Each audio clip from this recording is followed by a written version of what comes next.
This video will focus on life in the UK test, which is a requirement for those people who want to apply for indefinite leave to remain in the UK and who want to apply for British citizenship or naturalization. This is a must requirement. Everybody has to do that. So let us see what it is. Anybody who is applying after 28th of October 2013 has to do life in the UK test. Before that there was option, either you have to do life in the UK or you could have done other qualifications like ESOL entry level 1, 2 and 3. So on 28th of October 2013 the Home Office changed the rules, and now everybody has to do life in the UK and B1 or higher equivalent. B1 is a speaking and listening test, for which I have made a separate video. In this video I'm going to talk about life in the UK. Okay, so who is exempt? Only those people who are under 18 or above 65, or they have severe physical or mental conditions. They are exempt. Otherwise anybody applying for British citizenship has to pass life in the UK and B1.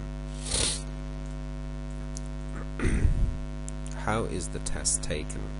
It is a computer based test, and you have to book it online, and you have to go to an approved Home Office test center where you will take the test on computer. There are 5 chapters in the life in the UK test which will be examined. Actually it is based on a book which has got 5 chapters. The questions come from those 5 chapters.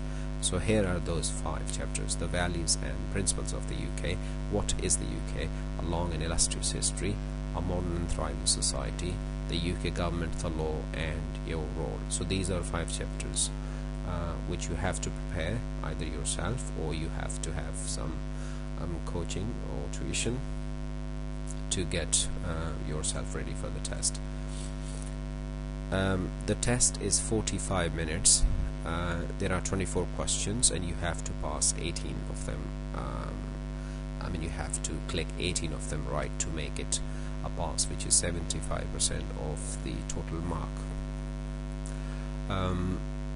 There is no time limit for each question. You can spend as much time as any question, but 45 minutes is the whole test time. Okay, so sometimes you can spend some more minutes on some questions which are difficult, but sometimes there are questions which you can do in just 2 or 3 seconds, so you have to manage it. Okay, right, what types of questions you can expect in this test?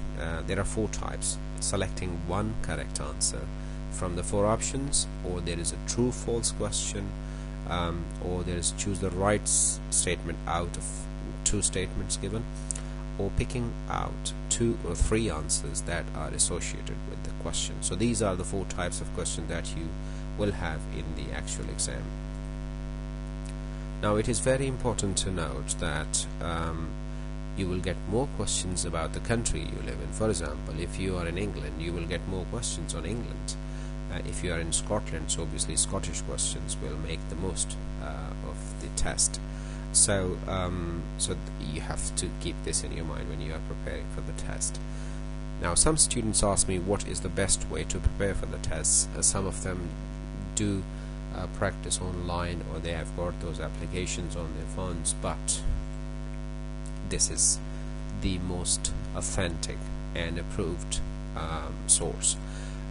Official book is Life in the United Kingdom, a guide for new residents, 3rd edition, published by TS. So there's no other resource. Okay, everything that you see in the market is based on this book. So these are the 5 chapters that I mentioned earlier on. They are included in this book. So it's easy to read. Okay, it's just like preparing for the theory test. So get this book. You can get it from W.S. Smith, or you can get it from your library, and prepare for that test. But remember one thing, there's no shortcut to passing the Life in the UK test, as most websites claim on their internet to trap you, but there is a smart way to do this. Okay, you can't do anything which does not test your skills and knowledge to pass this test. You have to do it yourself. I won't suggest to use apps, because they are most of the time they are made by normal people who sometimes have no knowledge of the whole test. Yes, if they are Home Office approved apps, that's fine, but the book is the best resource. Alright, so after the test, what happens is when you pass the test, or when you go for the test, you pass or you fail, you get the certificate there and then. Okay, if you pass the test, they will give you the certificate there and then, but it will not show your mark. But if you fail the test, then it will highlight those chapters that need more attention.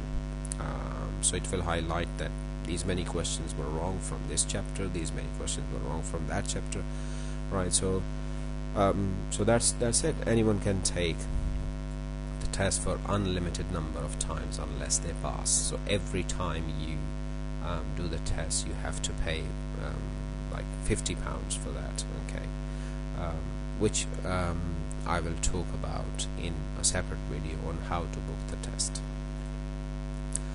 Now, once you get the certificate, you have to use that with your application, whether it's ILR or British citizenship. But remember one thing, it's very, very important. If you lose your Life in the UK pass certificate, you will have to do the test again. You can't apply for the certificate, you can't apply for the duplicate. No, you have to do the test again, because they won't accept it. Okay, no photocopies, no scans are acceptable. So you have to be very careful about this, because it takes effort and it takes money as well. Right, that was a very short introduction about Life in the UK test. If you need any help, you can let me know. I have been teaching Life in the UK for 5 years. I have trained more than 3,000 people, so I know the ins and outs of this test, and yeah, I can help you in any case. So good luck and thank you very much. Bye.